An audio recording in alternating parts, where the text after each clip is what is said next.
Hey guys, welcome back. We're in the shop again and we have a different project this time. I just picked up I'm not going to call it new because it's been out for a few years, Extreme Flight 67-inch Extra 260. Birthday was a couple days ago and my better half, or I should probably call her my best half, said just get what you want and the kids will put a bow on it. So I decided to pick up one of these. I have an old 60-inch Extra 300 EXP, first generation. It's got to be pushing 10 years old now. That's a lot of fun just as a toss in the car throw around plane, but a lot of guys have these and love them, and it seems like a great step up from that, so I picked it up.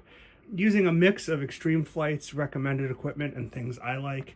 We have the T-Motor 670 motor, the T-Motor 18.8 prop that comes with it, Extreme Flight's branded Theta servos that they recommend. I usually use Futabas, but these are much stronger than any Futabas in the mid-size class. Whether or not it really needs it for the way I fly is debatable, but I figured I'd try them. A couple of things I'm differing is I'm using a YGE speed controller, not the one that comes with the T-Motor. I know a lot of guys will say it's a matched set, and that's true, but I use YGs on all my plane helicopters now. I've switched over from Hobby Wings, and I really like them. Very well made, very reliable, and the telemetry actually works. It integrates perfectly with Futaba, and the values are correct. You don't have to worry about calibrating and adjusting like your capacity usage and stuff like that. It's just dead on accurate right out of the box. So just plugging that straight into my Futaba receiver S-Bus, I get capacity use, voltage, motor RPM, all that stuff. So I like having that. I've tried a few of these. My helis didn't really like them, so I'm using them now. The SMC high voltage packs. These are 4900s, and like most of the HVs, they weigh what a 4200 does. I switched from really old worn Glaciers to the HVs for some of my smaller helicopters and my Bushmaster and the 60 Extra, and it makes quite a difference. You've got the lightness of flying with the smallest pack and the runtime of flying with the biggest pack, which is pretty cool. So anyway, just looking over the kit, the amount that's done for you now is absolutely amazing. Folks that have been building these recently know this, but if I compare to the original 60-inch Extra, everything is hinged for you at the factory. They sealed the hinge gaps as nicely as I would. The servo cutouts are there. They've already pre-drilled for the servo screws. They even shaped these for the exact size of the Theta servos. They cut out the slot. They just cut the covering away from the slot where the control horns go in. It's not a big deal to cut that out, but they did that for you. Same thing with everything else. The tail is all pre-hinged. Even the rudder, I looked at it and I was like, oh, you usually have to, at a minimum, hinge the rudder because they leave it off for shipping for the box size. But no, you don't have to hinge it yourself. They did split hinges and the halves with a removable pin, so if you wanted to make it removable, I'm not sure why you'd really need to on this size. You could probably fit this in the back of a hatchback even. But anyway, they glued in the hinge halves. So all you gotta do is slide that pin in. How easy is that? I mean, I'm just gonna tape it off because I'll never remove it. But if you had a very small vehicle, like you're driving a Mini Cooper or something, you could keep it removable. The stab and the elevator, I really was surprised about this compared to the older ones. You have to glue it in like usual, but this time they actually made this notched square cutout so it will slide in and self-align, which is amazing. No more sliding it in and having to measure to your wingtips to get it all square and everything, which I don't think is a big deal because I've been building for 25 years, 30 years.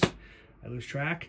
But guys that are brand new to this struggle with things like that. If you haven't been taught by an old timer how do you align your elevators and you try to eyeball it. So that's, I know they make an RXR of this, which probably saves about an hour's worth of work. For some guys that's critical. I don't need it. But yeah, it's just in a few years, the amount of prefab, and the old ones were quite prefab, but the amount of prefab now is just crazy. Looking over at the box, steer this thing, a few other things in the box, so you get all the usual stuff. You got the landing gear there, the side force generators, the wheel pants, landing gear cuffs. They include one of those slotted spinners now, so you don't have to buy that separately. You've got your cowl, and they have the baffles to deflect air over the electric motor already pre-glued into the cowl itself, so you don't have to assemble those little balsa wood pieces that people would always post in the forums, say, where do these go? It's already done for you, so you don't have to worry about that. Really, the only thing you need to buy for this thing that doesn't come in the box is the power system, servos, and your favorite electronics. Pretty much everything comes with it. Let's take a look at the fuselage. So again, beautiful, the same type of spring-loaded latching mechanisms in the 60, whereas the 60 had one at the top. These got two on the sides. The canopy is gorgeous. They even put a instrument panel, or a panel, in these things, which they didn't used to on the 60s. There's a floor. They actually, in the floor, have a couple of holes drilled to just screw your pilot in. Right? So the pilot, helmet head pilot they have, has got a couple of holes. I wonder if there's already like blind nuts there. So all you gotta do is screw them in. In the old days, what we'd do is use some like goop or silicone glue and just glue it in there, which worked fine. But this is just so much easier. It's almost silly, right? Inside, all this composite sandwich construction, and just to remind everybody, except for the biggest ones, this is not carbon. It's black dyed fiberglass. If you don't believe me, get out your multimeter, touch the probes to it. If it doesn't beep, it's not conductive and it's not carbon. The reason I point that out is you do not have to worry where your antennas go. Fiberglass does not block the signal, right? So don't worry about that, but it does add a lot of strength in it. Yeah, it looks cool. Gluing is very good. I think that there's very few of us old timers left that still remember the days of when you got an ARF, you went in and re-glued every joint you could practically reach because we didn't trust the factory. I still sometimes do that. It's definitely not needed anymore because we know the team guys just thrash these things out of the box. They've got the same type of quick releases that the larger ones like my 91 has, which is really nice. It's super fast, and you can never forget to lock them because the canopy won't go on. For folks that build a lot of EFs, this is nothing new, but if it's your first one, I just want to point that out. It's very useful. Construction is typical Streamflight. They've got a nice real carbon reinforcements. See these carbon rods right here, reinforcing the motor box and tying together the first three formers.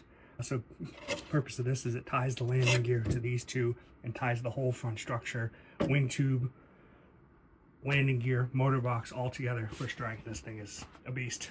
I'm not that worried that anything's gonna come apart. Certainly not the way I fly it or even the way Joey flies it.